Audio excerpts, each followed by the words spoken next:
నేను doctor Harika Surapaneni, director doctor Harika ENT care hospitals, Hyderabad. ఈరోజు మనం ముక్కులో కండలు ఎందుకు పెరుగుతాయి, దాన్ని ట్రీట్ ఎలా చేయాలి అనే విషయం మీద డిస్కస్ చేద్దాం. అయితే ముక్కులో కండలు అంటే ఏంటి? ఈ మన ముక్కులో పక్క గోడలో ఎప్పుడైతే నార్మల్ స్ట్రక్చర్స్, మన టర్బినేట్స్ అని నార్మల్ స్ట్రక్చర్స్ ఉంటాయి, అవి ఎప్పుడైతే నార్మల్ సైజ్ కంటే పెద్దగా అవుతాయో వాటిని టర్బినేట్ హైపర్ట్రోఫీ అని అంటాం. వీటిని కూడా ఎప్పుడు నార్మల్ సైజ్ కంటే పెద్దగా అయినప్పుడు వీటిని కండలు పెరిగినాయి అని అంటూ ఉంటారు వాడుక భాషలో. అయితే ఇదే కాకుండా నేసల్ పాలిప్స్ అనే వాటిని కూడా మనం ముక్కులో కండలు పెరిగినాయి అని వాడుతూ ఉంటాం. అయితే ఇవి ముక్కులో కండలు పెరగటం అంటే నేసల్ పాలిప్స్ అంటే మన ముక్కులో గుత్తులు గుత్తులుగా నీళ్ళ సంచుల్లాగా సైనసెస్లో నుంచి ఎప్పుడైతే ముక్కులోకి ఇలా వేలాడుతూ ఉంటాయో వీటిని నేసల్ పాలిప్స్ అని అంటాం. అయితే ఇవి ఎందుకు వస్తాయి? కామన్గా నేసల్ పాలిప్స్ వేరియస్ ఇన్ఫెక్షన్స్ వల్ల మనం చూస్తూ ఉంటాం. ఎప్పుడైతే ఈ ఇన్ఫెక్షన్స్ని మనం టైంలో ట్రీట్ చేయమో, కరెక్ట్గా యాంటీబయాటిక్స్ ఇచ్చి మనం టైంలో ట్రీట్ చేయమో, అప్పుడు ఇవి పాలిప్స్ కింద మారే అవకాశం ఉంటుంది. అలానే సివియర్ అలర్జీస్, ఎప్పుడైతే కొంతమందికి కొన్ని పదార్థాల వల్ల అలర్జీస్ ఉంటాయో, వాటి వల్ల సిమ్టమ్స్ ఎప్పుడైతే బాగా సివియర్గా ఉంటాయో దాన్ని మనం కరెక్ట్గా ట్రీట్ చేయకుండా ఉంటే అది కూడా నేసల్ పాలిప్స్ కింద మారే అవకాశం ఉంటుంది. ఇలానే కొన్ని ఆటోజోమల్ కండిషన్స్ ఉంటాయి, సిస్టిక్ ఫైబ్రోసిస్ అని. ఇలాంటి కండిషన్స్లో కూడా నార్మల్గా ఎప్పుడైతే మన ముక్కులో ఉండే సెక్రీషన్స్, మన సైనసెస్లో ప్రొడ్యూస్ అయ్యే సెక్రీషన్స్ నోస్లో నుంచి గొంతులోకి జారిపోతూ ఉంటాయి. ఈ కండిషన్స్, ఇలాంటి స్పెసిఫిక్ సిస్టిక్ ఫైబ్రోసిస్ అనే కండిషన్స్లో ఇవి జారకుండా అక్కడే అక్యుములేట్ అయిపోయి దాని నుంచి ఇన్ఫెక్షన్స్ వచ్చి దాని నుంచి పాలిప్స్ కింద మారే అవకాశం ఉంటుంది. అయితే వీటిని ఎలా డయాగ్నోస్ చేస్తాం? ఎప్పుడైతే ఒక పర్సన్కి ఇలా ముక్కు బాగా పట్టేసినట్టు ఉంటుందో, ముక్కు నుంచి గాలి ఆడకపోవడము, ముక్కు నుంచి శ్వాస తీసుకోవడంలో బాగా ఇబ్బంది ఉండటం, గడ్డలు గడ్డలుగా ముక్కు నుంచి కారటం, డిశ్చార్జ్ రావటం, అండ్ కొంతమందిలో స్మెల్ కూడా తగ్గినట్టు ఉంటుంది. ఇలాంటి సిచ్యువేషన్స్ ఎప్పుడైతే ఉంటాయో వాళ్ళని మనం కొన్ని ఇన్వెస్టిగేషన్స్ చేస్తామన్నమాట. ఇవి ఫస్ట్ ఇనీషియల్లీ మన ఓపీడీ సెటప్లోనే ఎండోస్కోపీ అంటే నేసల్ ఎండోస్కోపీ అని ఓపీడీలోనే మనం చేస్తాం. దీంట్లో డైరెక్ట్గా నోస్లోకి ఎండోస్కోప్ పాస్ చేసి టీవీలో మనకు స్క్రీన్లో కనిపిస్తుంది లోపల పాలిప్స్ ఉన్నాయా, లేకపోతే సైనసైటిస్ వల్ల ఈ ఇబ్బందులు వస్తున్నాయా, దేనివల్ల జరుగుతుంది, ఈ పాలిప్స్ ఎంత సివియర్గా ఉన్నాయి ఏంటి అనేది మనకి ఈ ఎండోస్కోపీలో కనిపిస్తుంది.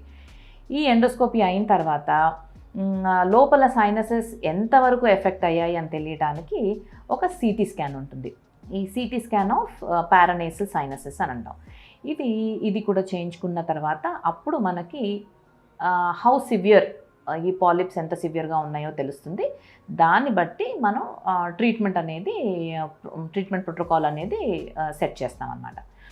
సో ఈ ఇనీషియల్గా ఎప్పుడైతే పాలిప్స్ మనం ఐడెంటిఫై చేస్తామో, జస్ట్ ఇప్పుడే మొదలైనట్టు అనిపించి అప్పుడే స్టార్ట్ అయిన స్టేజెస్లో ఉంటే కనుక స్టిరాయిడ్ నేసల్ స్ప్రేస్, ట్యాబ్లెట్స్, అలర్జీకి సంబంధించిన మెడికేషన్, ఇవన్నీ మనం పేషెంట్కి ఎప్పుడైతే ప్రిస్క్రైబ్ చేస్తామో అవి తీసుకున్నందువల్ల ఇనీషియల్ స్టేజెస్లో ఈ పాలిప్స్ అనేవి టు అన్ ఎక్స్టెంట్ కంట్రోల్ అయ్యే అవకాశం ఉంటుంది. ఎప్పుడైతే ఈ పాలిప్స్ ముక్కు నిండా నిండిపోయి చాలా సివియర్ స్టేజెస్లో ఉంటాయో వీళ్ళకి మాత్రం సర్జరీ పడే అవకాశం ఉంటుంది.